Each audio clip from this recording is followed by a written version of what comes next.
The recording from the Pentagon's secure vault shocked everyone. Zelensky's voice was clear and ruthless. Either you send the 850 million, or I release Hunter's Burisma files to the world. You have 48 hours, Joe. Biden's response, Vladimir, you can't do this. We're allies. Zelensky's laugh, allies. You're my ATM. The recording had been discovered by accident. A routine security audit at the Pentagon had flagged anomalous access to a classified server. When cybersecurity specialists investigated, they found something that made them immediately contact Kash Patel. Someone had been secretly recording calls between Biden and Zelensky, storing them on a Pentagon server to avoid White House oversight. Kash Patel sat in a secure facility, headphones on, listening to the full 47-minute conversation for the third time.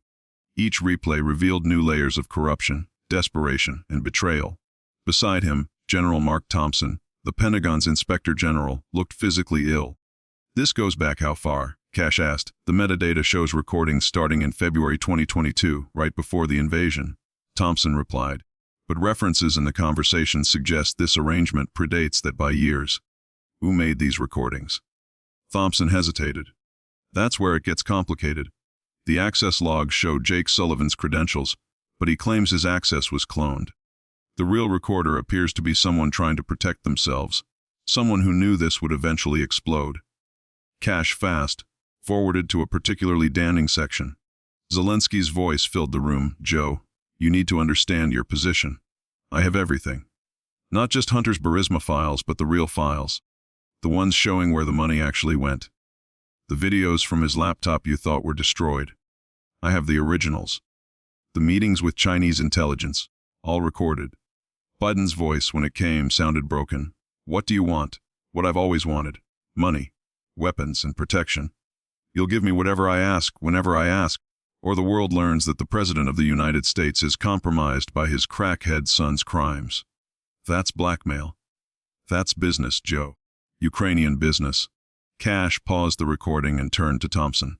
We need to brief the President immediately. Within hours, Trump was in the Situation Room, surrounded by his closest advisors. The recording played on the secure system, and with each word, the atmosphere grew heavier. When it finished, silence reigned for a full minute. How much have we given Ukraine since this recording? Trump finally asked. His defense secretary pulled up the figures, including the latest package.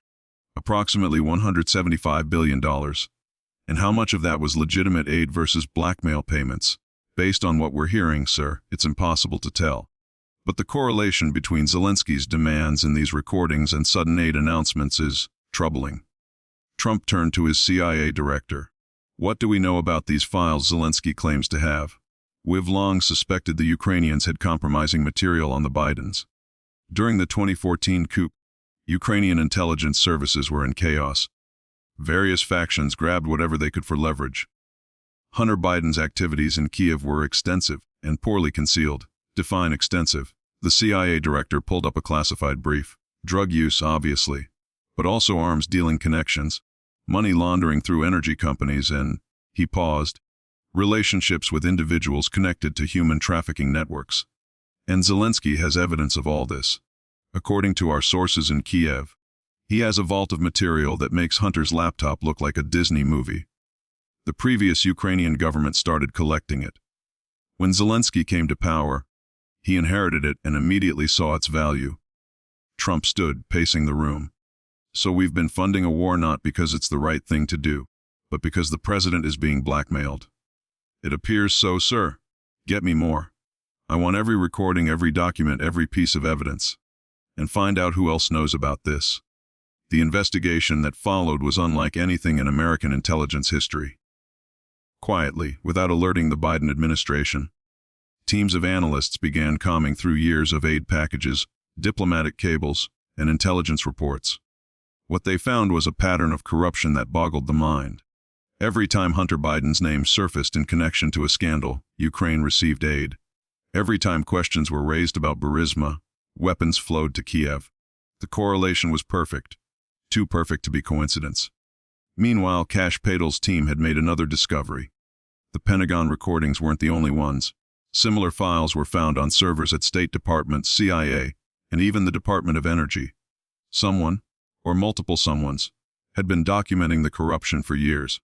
It's like they knew this day would come. Kash told Trump in a secure video call. They wanted insurance. Insurance or evidence. Both. Sir, there's something else. We've identified the likely source of at least some recordings. Ooh, Alexander Vindman. Trump's face darkened.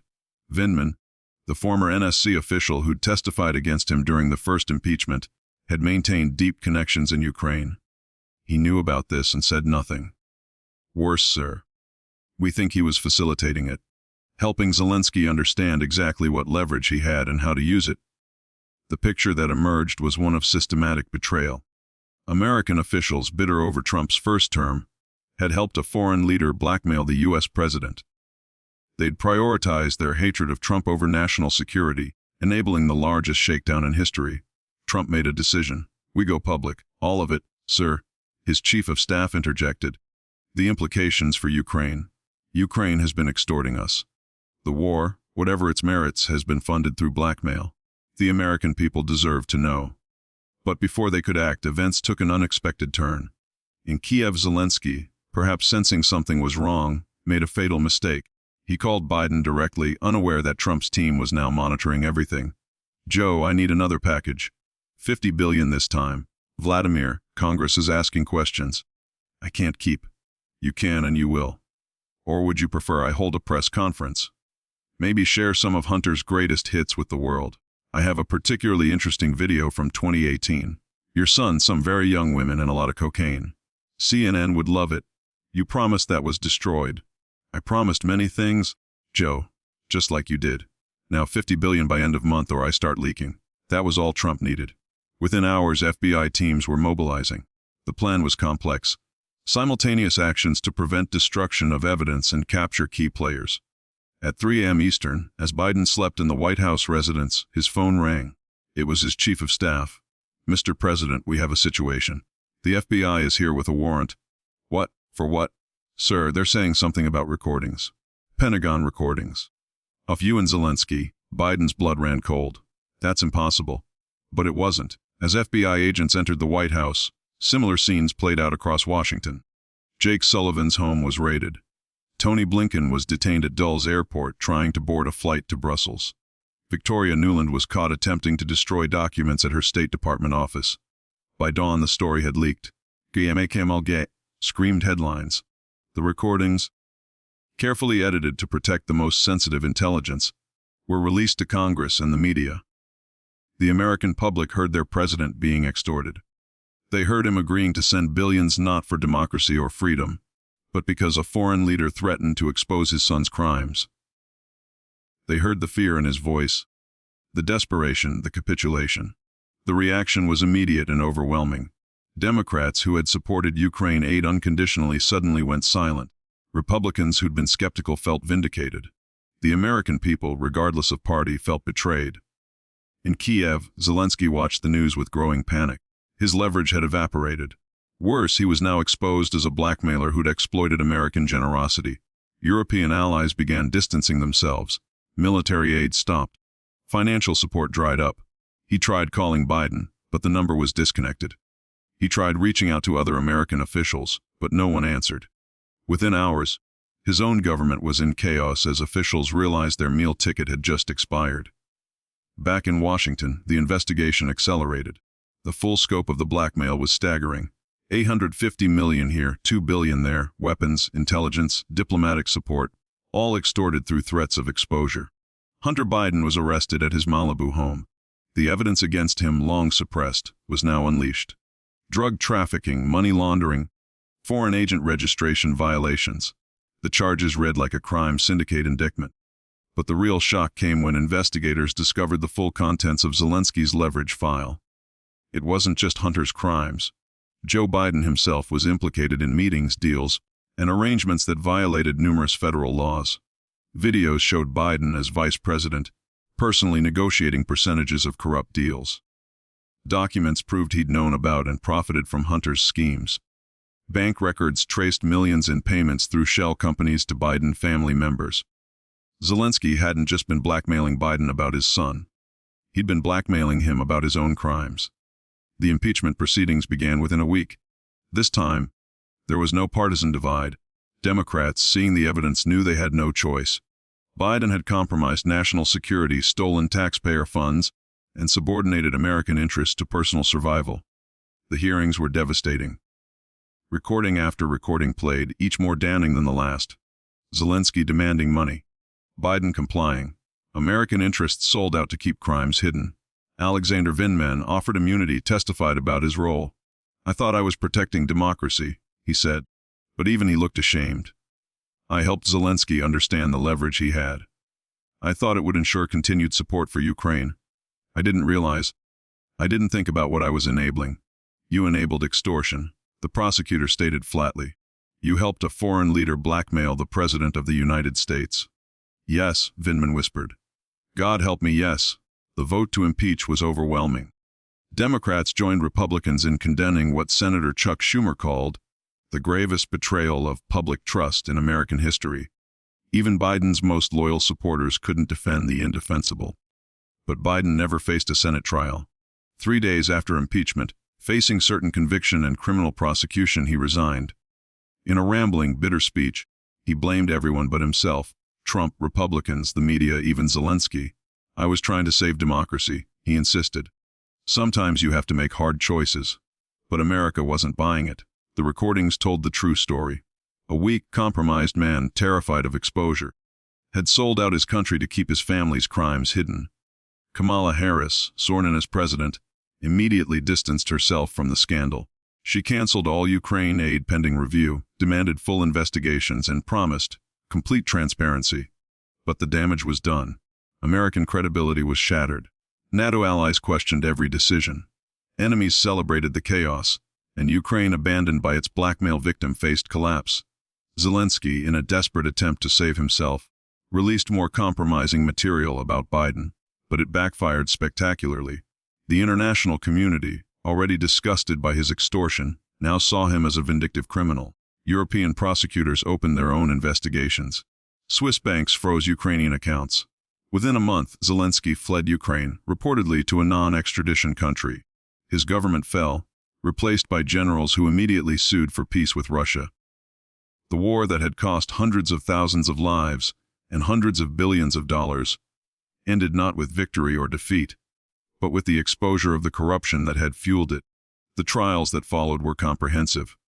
Hunter Biden, facing decades of charges, made a deal and testified against everyone, including his father. His testimony was pathetic, a broken man detailing years of criminality, addiction, and exploitation. "My father knew everything," he testified. "He got half of everything I made. We called it the arrangement. Ukraine, China, Romania. Every deal he got his cut." Joe Biden, arrested at his Delaware home, looked frail and confused. His lawyers claimed dementia, but prosecutors had recordings of recent conversations showing clear cognition when discussing his criminal conduct. The trial was a sensation. Evidence of bribery, extortion, money laundering, and treason filled weeks of testimony. The Zelensky recordings were played repeatedly, each time more damning than the last. But perhaps the most powerful moment came when a young Ukrainian soldier, who'd lost both legs in the war, testified via video link. "We thought America was helping us fight for freedom," he said through tears. "But it was just paying blackmail. My friends died for a lie. Ukraine blood for Biden's secrets." The verdict was never in doubt. Guilty on all counts. The sentence: life in federal prison. The man who'd spent 50 years in politics would spend his remaining years behind bars. As Biden was led away in shackles, someone shouted from the gallery. He didn't answer. Couldn't answer. Because everyone knew it wasn't. The aftermath reshaped global politics. NATO reformed with new transparency requirements. Foreign aid was subjected to unprecedented scrutiny. The era of blank checks to allies ended forever. In Ukraine, the country struggled to rebuild without American billions. The truth about Zelensky's corruption had destroyed public trust. Many Ukrainians felt betrayed twice, by Russia's invasion and by their own leader's greed. Trump, vindicated once again, used the crisis to push through massive reforms. The Foreign Agent Registration Act was strengthened. New laws made it a capital offense for government officials to accept blackmail from foreign powers. The intelligence community was purged and rebuilt. "We were one blackmail payment away from losing our sovereignty," Trump said in a national address. "Never again. America will help its allies, But we will never again pay ransom for our leaders' crimes. The Biden crime family's assets were seized under RICO statutes. Millions in hidden wealth was recovered and distributed to programs for veterans, especially those who'd been wounded in wars fueled by corruption. But the real change was in how Americans viewed their government. The comfortable assumption that leaders, whatever their flaws, were basically patriotic died with the Zelensky recordings. Trust had to be earned, verified, and constantly monitored. In his federal cell, Biden had plenty of time to reflect. He'd risen from middle-class nobody to president. He'd had power, wealth, influence. And he'd thrown it all away because he couldn't say no to his son's schemes and couldn't stand up to a two-bit actor with a blackmail file. The recordings still played on news channels, a reminder of how low American leadership had fallen. Zelensky laughing at Biden, Biden begging for mercy, American billions flowing to keep crimes hidden. It was, historians would later write, the most shameful chapter in American history. Not because of the crimes themselves, but because of what they revealed. A political class so corrupt that blackmail had become standard operating procedure. The Pentagon vault where the recordings were discovered became a shrine of sorts. Tours were given to new military officers, intelligence agents, and government officials. The message was clear: this is what happens when personal interest overrides national interest. Zelensky's whereabouts remained unknown. Some said he was in Dubai, others in Argentina. Wherever he was, he lived in fear of extradition, of assassination, of the vengeance of those he'd betrayed. The man who'd played president on TV and then in real life had forgotten the most important rule: the show always ends. As for the $850 million that started it all, it was traced to Swiss accounts, Dubai real estate, and cryptocurrency wallets. Most was recovered, some vanished forever. But its real cost wasn't monetary. It was the cost of American prestige, the cost of Ukrainian lives, the cost of trust between nations, all sacrificed on the altar of a weak man's fear and a clever man's greed. The lesson was clear and brutal in the game of nations. Blackmail is a weapon that ultimately destroys both victim and perpetrator. Biden learned it in a federal cell. Zelensky learned it in exile. America learned it through bitter experience. And somewhere in Moscow, Vladimir Putin laughed. He'd won without firing a shot, simply by letting American corruption and Ukrainian greed destroy each other. The war was over. Not because of military victory or diplomatic breakthrough, but because the lies that sustained it had finally been exposed. And in that exposure, perhaps, lay the seeds of a more honest future. But that future would be built on the wreckage of reputations, the destruction of trust, and the knowledge that for years, American foreign policy had been for sale to the highest bidder, or the most effective blackmailer. The Pentagon recordings ended with Zelensky's words, "You're my ATM." It was an epitaph not just for Biden's presidency, but for an era of American naivety. The age of trusting allies was over. The age of verification had begun. And in that verification, painful as it was, lay America's salvation. The truth, however ugly, had set them free. Free from blackmail, free from corruption. Free from the lies that had nearly destroyed the republic. The recording that shocked everyone had, in the end, saved everyone. By exposing the rot, it allowed for healing. By revealing the blackmail, it ended the extortion. By showing America at its worst, it paved the way for America at its best. Biden would die in prison. Zelensky would die in exile. But the truth would live forever, a warning and a promise: never again.